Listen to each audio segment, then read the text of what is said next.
सभी जो प्राइमरी स्कूलें हैं बंद कर रही है। क्या सर ये बंद करना बच्चों के लिए सही है या गलत? उसके पास पैसा ही नहीं है मान लीजिए, तो वो कैसे पढ़ाई करेगा सर? कोई भी वैकेंसी अगर निकलता है तो वैकेंसी रिजल्ट आने से पहले पेपर लीक का सुनवाई आता है सर। यस।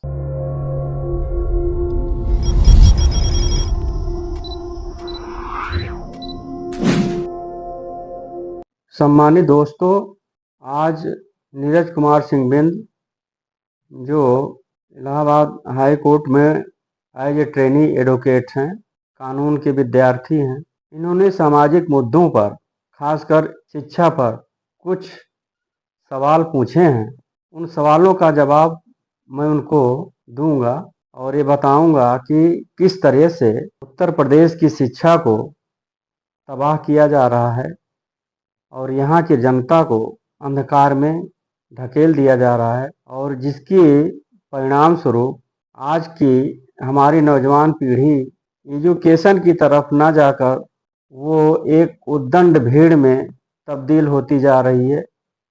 नौजवानों का मानसिक, शारीरिक और आर्थिक शोषण किया जा रहा है और उनको कांवरिया के रूप में एक ऐसे नशेबाज समाज में तब्दील कर दिया जा रहा है, जिसके चलते उत्तर प्रदेश का भविष्य निरंतर अंधकार की गर्त में जाता हुआ दिखाई पड़ रहा है। नीरज जी कुछ सवाल मुझसे करना चाहते हैं, तो इन्होंने हमसे पहला सवाल एजुकेशन पर ही पूछा है। नीरज जी, क्या है आप जानना चाहते हैं? नमस्कार सर। सबसे पहले तो मैं आपको बहुत धन्यवाद देना चाहता हूँ जो आप हमें एक सुनहरा अवसर दिए सवाल जवाब के लिए। तो सर हमारे पास यही सवाल है, जो शिक्षा के लिए बच्चे जागरूक होंगे, शिक्षा पर ही निर्भर करता है, लेकिन हमारी जो सरकार है, सुनने में आता है कि वो सभी जो प्राइमरी स्कूलें हैं बंद कर रही है। क्या सर ये बंद करना बच्चों के लिए सही है या गलत? क्यों बंद कर दिए हैं, वजह क्या है, किस लिए बंद कर दिए हैं? अगर बंद कर दिए हैं सर तो बच्चों का भविष्य जो है कैसा होगा? जिसके पास पैसा ही नहीं है मान लीजिए, तो वो कैसे पढ़ाई करेगा सर? जी नीरज जी, पहली बात तो ये है कि भारतीय संविधान में सबको एजुकेट होने के लिए लिखा गया है और भारत का संविधान वेलफेयर स्टेट की कल्पना करता है, कल्याणकारी राज्य की कल्पना करता है।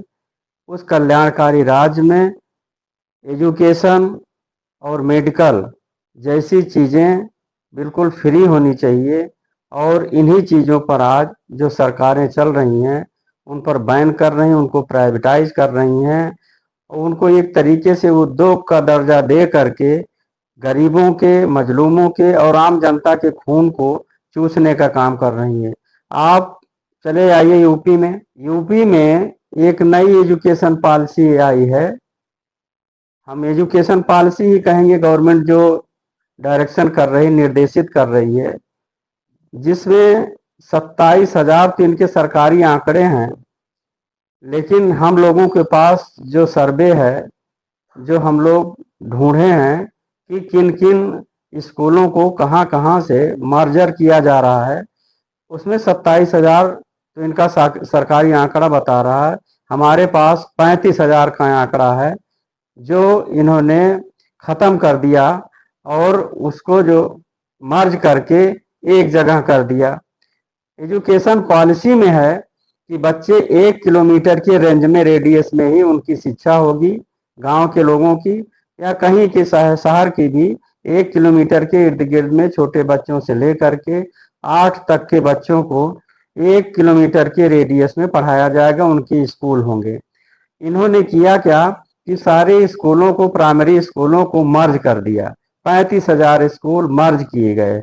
इसका मतलब ये हुआ कि 35, मान लीजिए एक स्कूल में 5 अध्यापक होते हैं, तो 35,000 स्कूलों में आप कल्पना करिए कितनी वैकेंसी होती। 5 तिहाई 15, एक 5 पचे 25, 5 तिहाई 15, 1,75,000 शिक्षकों को इन्होंने वैकेंसी से मरहूम कर दिया और वो वैकेंसियां इन्होंने बंद कर दिया। अब ये नई वैकेंसी बिल्कुल लाने के मूड में नहीं है, क्योंकि इन्होंने स्कूल ही बंद करना शुरू कर दिया है। जब स्कूल बंद हो जाएंगे तो शिक्षकों की भर्ती नहीं होगी, और जो गांव गिराव के हमारे स्टूडेंट्स थे, पढ़ने में अच्छे थे, वो बीएड कर लेते थे, बीटीसी कर लेते थे, जिसके चलते उनको एक रोजगार अच्छा मुहैया हो जाता था और गांव के बच्चों को अच्छी एजुकेशन मिल जाती थी, और वो बच्चे आगे चल करके शहरों में डिग्री कॉलेजों में, यूनिवर्सिटीज में और अच्छे पढ़ने में निकल गए, मेडिकल इंजीनियरिंग में चले जाते थे। और रास्ता इन्होंने वहीं से बंद कर दिया जहां से अच्छे एजुकेशन की, अच्छे नागरिक की, अच्छे बच्चों की पैदाइश होती, उन्होंने वहीं से ही खत्म कर दिया। तो इसका मतलब ये हुआ कि जब स्कूल नहीं रहेगा तो बच्चे कहाँ से पढ़ेंगे।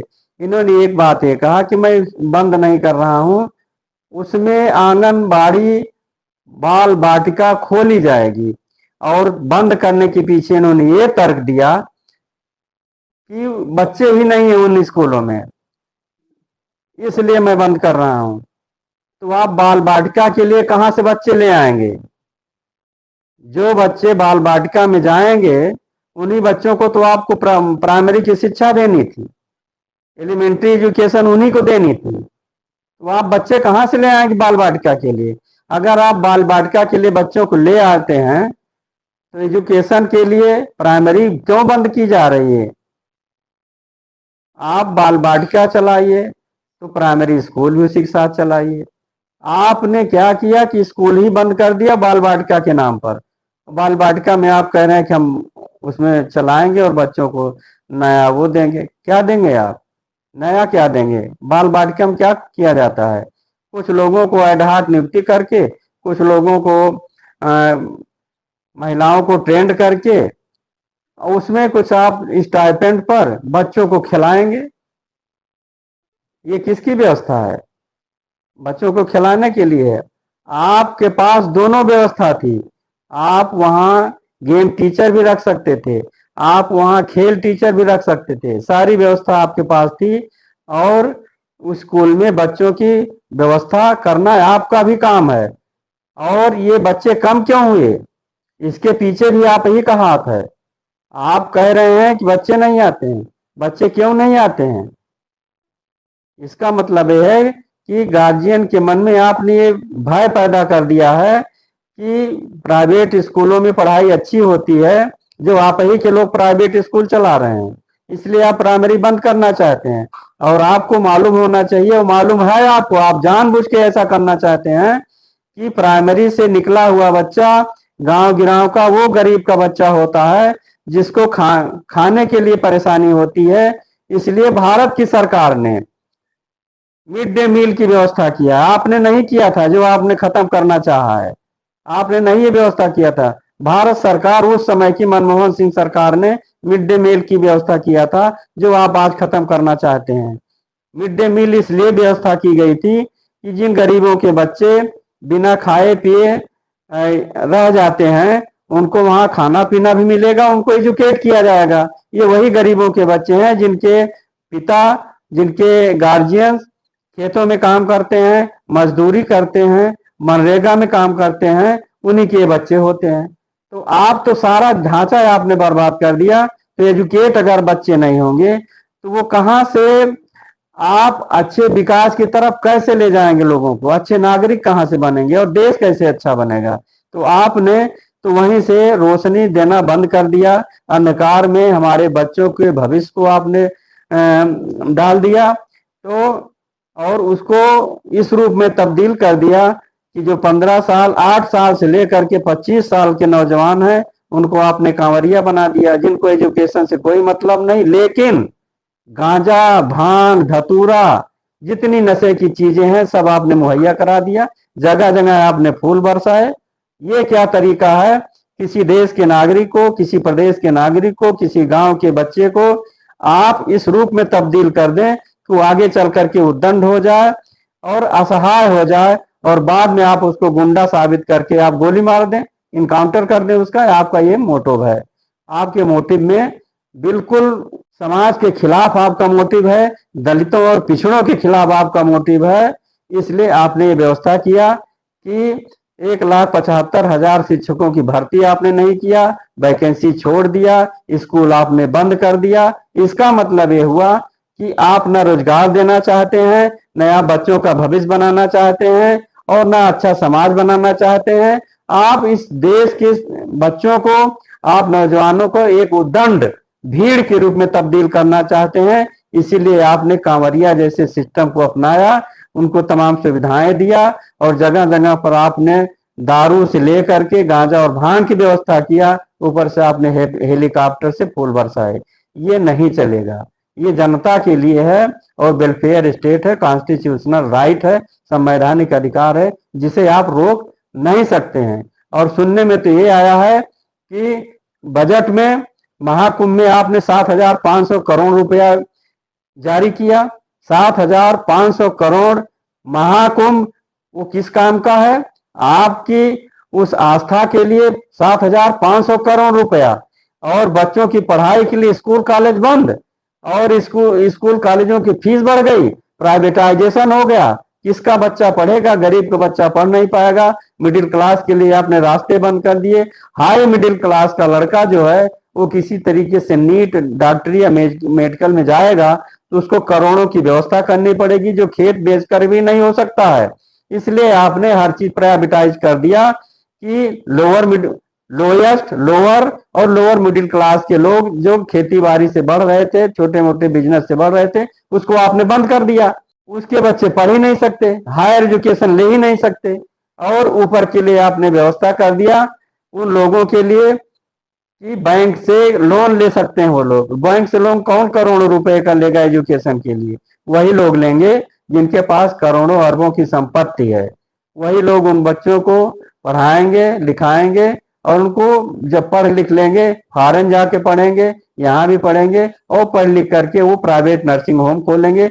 और उस प्राइवेट नर्सिंग होम में उसी गरीब का बच्चा झाड़ू लगाएगा, पोछा लगाएगा, वो डॉक्टर नहीं बन सकता है। और उन्हीं गरीबों को आप चूसेंगे, उनके खेत बाड़ी बिचवा लेंगे, आप उनकी गहना गुड़िया बिचवा लेंगे, और उनकी जो दवाई होनी चाहिए थी हॉस्पिटल में, सरकारी हॉस्पिटल में, वो प्राइवेट के हवाले कर देंगे। जो कफन तक का पैसा ले लेते हैं, जो मार करके लाश तक नहीं देना चाहते जब तक कि वो कह देते कि हमें 20 लाख, 25 लाख, 15 लाख, 10 लाख, जितना उनका बजट बनता है बनाते हैं। जब तक आप नहीं दे देते हैं, मरे हुए आदमी की लाश पर वो बिजनेस करते हैं, और जब पैसा मिल जाता तब उसको लाश देते हैं। इस तरह की व्यवस्था आपने किया है।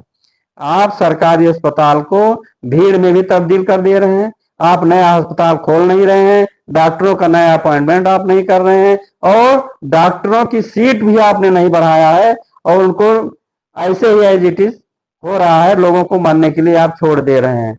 यहाँ एम्बुलेंस तक की व्यवस्था नहीं है, लाइनें लगी हुई हैं अस्पतालों में, दवाइयां मिल नहीं रही हैं। सारी की सारी पब्लिक करा रही है, रो रही है, लेकिन आपके कान पर कोई जू नहीं रेंगता। आप तो केवल इस पर डटे हुए हैं कि लोगों को हिंदू बना दें, लोगों को मुसलमान बना दें, और हिंदू मुसलमान का दिन रात आपका यही है। कभी अखिलेश यादव को गाली दिलवा देंगे, कभी किसी के द्वारा गाली दिलवा देंगे, कभी इस समाज से, कभी उस समाज से, कभी इस पूरे सिस्टम को, पूरे सामाजिक सिस्टम को आपने तहस नहस करने की कोशिश किया है। जो एक हार्मोनियस सोसाइटी बननी चाहिए थी, उसको आपने स्कैटर्ड कर दिया है, बिखेर दिया है एकदम। और उसी नफरत के चलते आप शासन में अपना दबदबा बनाए हुए हैं। और आपकी भाषा ये है कि नौजवान लड़कों को जो जरा सा भी थोड़ा तेज तर्राक है, आगे बढ़ना चाहता है, उसको आपकी पुलिस नाजायज ढंग से पकड़ती है, और पकड़ करके तमाम धाराओं में उनको बंद कर देती है, और बंद करके इसके बाद उनके ऊपर तमाम धाराओं के साथ ही कई केसें लाद देती है। मैं पेशे से वकील हूं, मैं रोज ये देखता हूं कि एक एक नौजवान लड़के पर कम से कम 10-10 केसें लादी जा रही हैं, जिनका कोई वजूद नहीं है, जिन केसों के कोई फैक्ट्स नहीं है, जो केसें हुई ही नहीं है, वो पुलिस बना बना करके भेज दे रही है, और नौजवानों के भविष्य के साथ खिलवाड़ कर रही है। ये आपकी व्यवस्था है। आपकी भाषा होती है ठोक दो, आपकी भाषा होती है जमपंथ पहुंचा दो, आपकी भाषा ये होती है कि स्वर्ग पहुंचा दो। आपकी भाषा लोकतांत्रिक नहीं है। आप कहीं से भी लोकतांत्रिक व्यवस्था नहीं चला रहे हैं। आपके चलते पूरा प्रदेश आज डामाडोल हो रहा है और उस डामाडोल के चलते आप बेईमानी पर उतर आए हैं। कहीं भी आप कोई भी भाषा बोलते हैं तो जो एक वो श्रृंखल गली का गुंडा बोलता है वो आपकी भाषा निकलती है। ये भाषा समाज के लिए, लोकतंत्र के लिए सही नहीं है। ये अनकॉन्स्टिट्यूशनल है, असंवैधानिक है और निंदनीय है। और कौन सा सवाल है नीरज जी, बताइए। ये पहला हमारा सवाल सर हो गया, आपने काफी लंबा चौड़ा दिया है, लेकिन कोई दिक्कत नहीं, समझ में आ गया होगा। जो शिक्षा पर सर बोले हैं पूरा सही बोले हैं, लेकिन सर और एक भी हमारे पास क्वेश्चन है। जो महाकुंभ हमारा चलता चला आ रहा है, जो हर साल मनाया जाता है, और उस महाकुंभ में, मेले में जितना पैसा खर्चा होता है, अगर यही पैसा अगर किसी अच्छे काम के लिए लगा जाए तो वो जो माघ मेला हमारा है उनमें जो जितना पैसा खर्चा हो रहा है वो एजुकेशन पे लगाए। अगर लगाए तो कैसे लगाए, और माघ मेला जो सदियों से हाँ, चल वो रहा है सुनिए सर। नीरज जी, जी आपके सवालों का जवाब ये है कि ये माघ मेला, महाकुंभ और इस लेवल पर इसलिए ही लगाया जा रहा है कि लोग अंधे हो जाएं। लोगों की जो दृष्टि है वो एजुकेशन की तरफ ना जाए, अच्छे नागरिक बनने की तरफ ना जाए, वो एक अंधी भीड़ में तब्दील हो जाए। अन्यथा ये धर्म और कर्म निजी व्यवस्था की बात होती है, निजी मान्यता की बात होती है। लेकिन ये प्रचार करके, प्रसार करके, और इतना पैसा, इतना बजट, 7,500 करोड़ का बजट इनका महाकुंभ में आया था।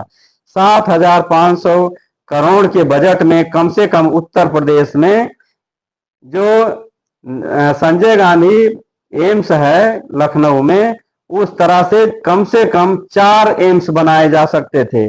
और चार एम्स बनाने का मतलब ये हुआ कि उत्तर प्रदेश की जनता को दवाई मुहैया होती, उनके इलाज होते, और लोग बिना मौत ना मरते, गरीबों का भी इलाज हो जाता। लेकिन उधर ना ध्यान दे करके इधर इसलिए ध्यान दे रहे हैं कि जनता को अंधा बना दो। और अंधा बनाने का मतलब यह है कि अंधा जब आदमी बन जाता तो चाहे जहां ढकेल दीजिए, चाहे जैसे उसको लूट लीजिए, चाहे जैसे उसको खत्म कर दीजिए, अंधा कुछ नहीं कर सकता। इसलिए यहाँ की जनता को अंधा बनाने का काम है। इसलिए माघ मेले में, इसलिए कुंभ में पहले इतने बजट नहीं होते थे।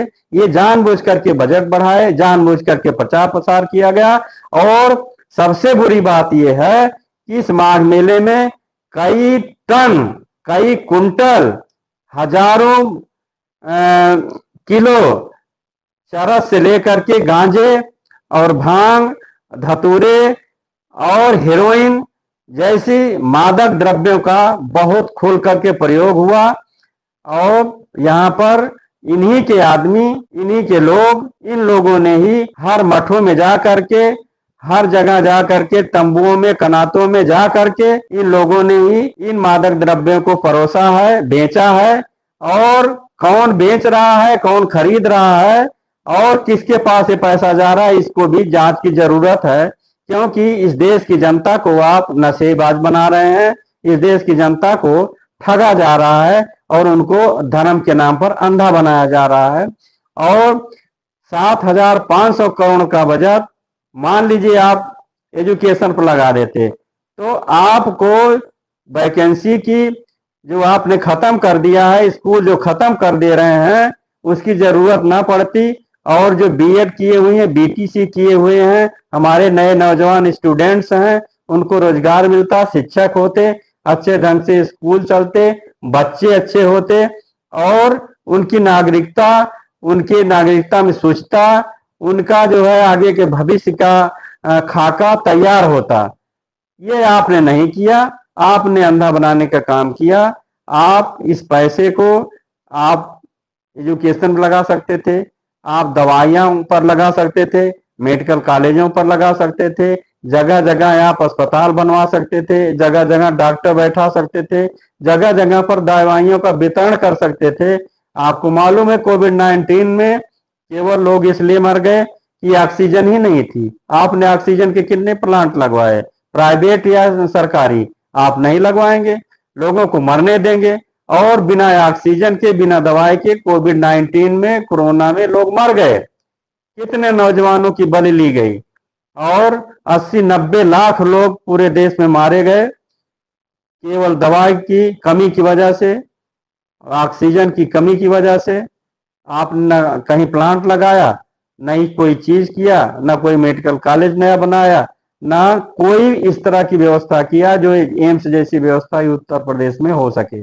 आपने लोगों को बेरोजगार बनाया, आपने लोगों को अपंग बनाया, आपने यहाँ पर नौजवानों को सड़कों पर घूमने के लिए अंधा बना के छोड़ दिया है और कांवरिया के रूप में उनका आप इस्तेमाल कर रहे हैं, जो नशे में धुत रहते हैं और उद्दंडता करते हुए तमाम तरह के उनके ऊपर इस तरह से आरोप आए हैं कि वो जहां दुकान देखते थे वहां लूट लेते थे, दुकान गिरा देते थे, आग लगा देते थे और पर्टिकुलर एक धर्म के खिलाफ ये प्रचार किया जाता था और उस प्रचार का मतलब ये था कि पर्टिकुलर धर्म के खिलाफ नफरत पैदा हो और आप वोटों के खातिर जनता को कई भाग में विभाजित कर दे रहे हैं, जो इस देश के लिए, इस समाज के लिए, उत्तर प्रदेश के लिए बिल्कुल मुफीद नहीं है, फायदेमंद नहीं है और ये कहीं से भी विकास की कोई धारा बहाने के उसमें नहीं है। और कई बार ये मीटिंग करते हैं, सभा बुलाते हैं, विदेशियों को बुलाते हैं,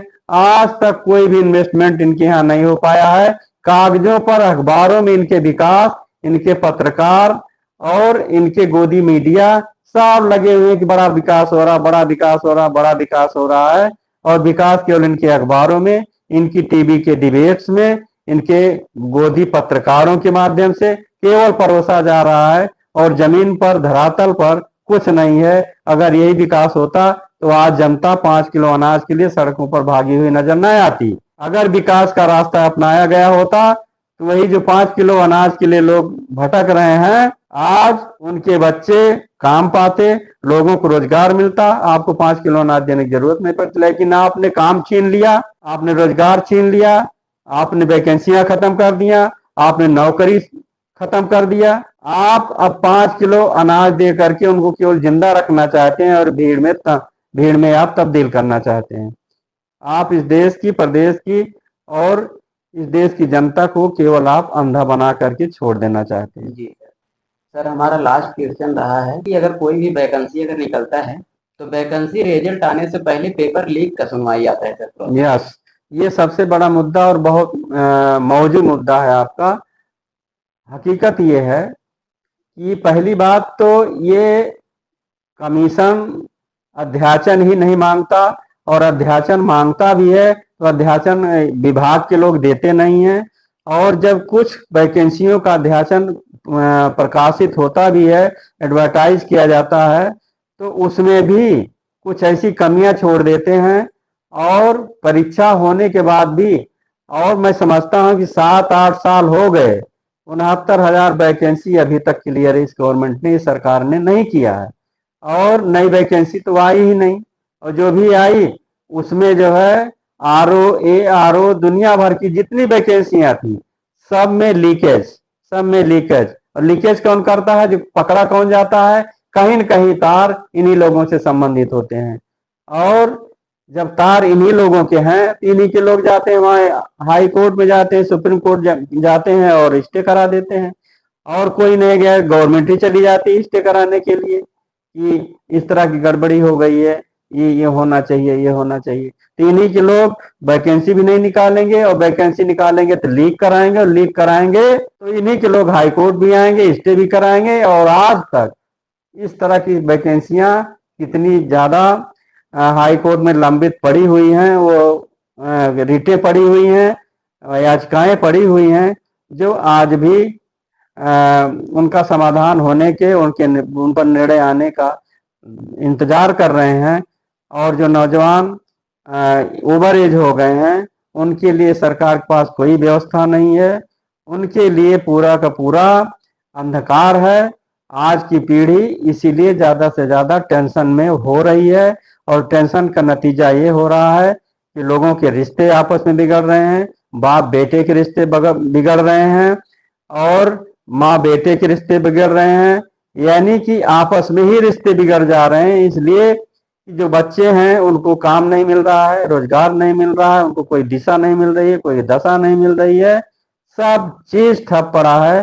इसलिए समाज को समाज के गतिरोध को दूर करने के लिए हमको नए ढंग से सोचना पड़ेगा, नई व्यवस्था की तरफ देखना पड़ेगा और इस तरह की व्यवस्था को जिन्होंने हमारे बच्चों का भविष्य बिल्कुल बर्बाद कर दिया है, उस व्यवस्था को तहस नहस करके नई व्यवस्था की तरफ हमें जाना पड़ेगा। जी नीरज। जी सर, बहुत बहुत धन्यवाद सर। आज के लिए सर हमारे पास बस 3 ही सवाल के जवाब थे, जो कि आपने हमें बहुत साफ तरीके से, बहुत उदाहरणों के जरिए हमें समझाया है। उम्मीद है लोगों को भी समझ में आ गया होगा, जो आपने बोला है वो वास्तव में हुआ है। नीरज जी का ये कहना है और इन्होंने कहा है कि सर इसको जो मुद्दे हैं उसका एक पक्ष है और इसमें कई पहलू हैं, उन पहलुओं पर हम तमाम ढंग से वीडियो बनाएंगे और ज़्यादा साफ ढंग से और तथ्यों के साथ आगे की वीडियो में हम लोग आएंगे और मुद्दे एजुकेशन के रहेंगे, मेडिकल के रहेंगे, दवाई और पढ़ाई के रहेंगे और सामाजिक मुद्दे पर हमारे सवाल जवाब होंगे जो नीरज जी कंडक्ट करेंगे और हम इनके सवालों का जवाब देते रहेंगे अगली वीडियो में। Thank you.